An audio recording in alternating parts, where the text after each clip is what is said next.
ಸರ್ಕಾರಕ್ಕೆ ತಲೆನೋವಾಗಿರುವಂತ ಒಂದಿಷ್ಟು ವಿಚಾರ ಇದೆ. ಅದರಲ್ಲಿ ಪ್ರಮುಖ ಶೂಟೌಟ್ ಕೇಸು.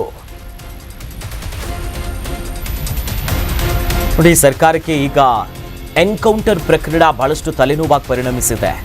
ಚಾಮರಾಜನಗರದ ಹನೂರಿನ ಶೂಟೌಟ್ ಕೇಸ್ ನಿನ್ನೆ ಸದನದಲ್ಲೂ ಕೂಡ ಚರ್ಚಿತವಾಗಿತ್ತು. ಇನ್ನೊಂದು ಕಡೆ ಸಚಿವ ನಾಗೇಂದ್ರ ಅವರ ರಾಜೀನಾಮೆಗೆ ವಿಪಕ್ಷಗಳು ಪಟ್ಟು ಹಿಡಿದಿದ್ರು. ಕಾವೇರಿ ವಿಚಾರದಲ್ಲೂ ಕೂಡ ಸರ್ಕಾರದ ನಿಲುವಿಗೆ ತಗಾದೆಗಳನ್ನು ಎತ್ತಿದ್ರು. ಕೆಪಿಎಸ್ಸಿ ವಿಚಾರ ಇದೆ, ಪಶು ವೈದ್ಯಾಧಿಕಾರಿಗಳ ಪರೀಕ್ಷೆಯಲ್ಲಾಗಿರುವಂತಹ ಅಕ್ರಮಗಳಿದೆ.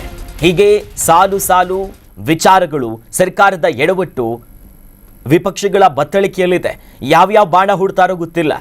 ಈಗಾಗಲೇ ಬಿಸಿ ತಟ್ಟಿರೋದು ಎನ್ಕೌಂಟರ್ ವಿಚಾರ ಮತ್ತು ನಾಗೇಂದ್ರ ಅವರ ರಾಜೀನಾಮೆ ವಿಚಾರ. ಇನ್ನೂ ಅನೇಕ ವಿಚಾರಗಳಿದೆ.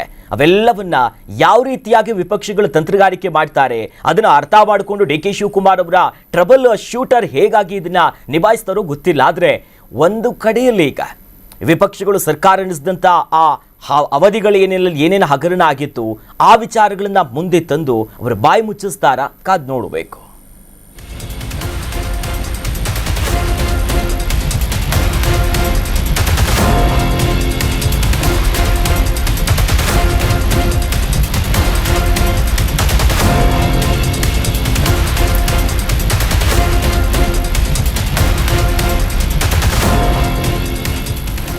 ನ್ಯೂಸ್ ಬೀಟ್ ಫಾಲೋ ಮಾಡಿ, ಸಬ್ಸ್ಕ್ರೈಬ್ ಮಾಡಿ.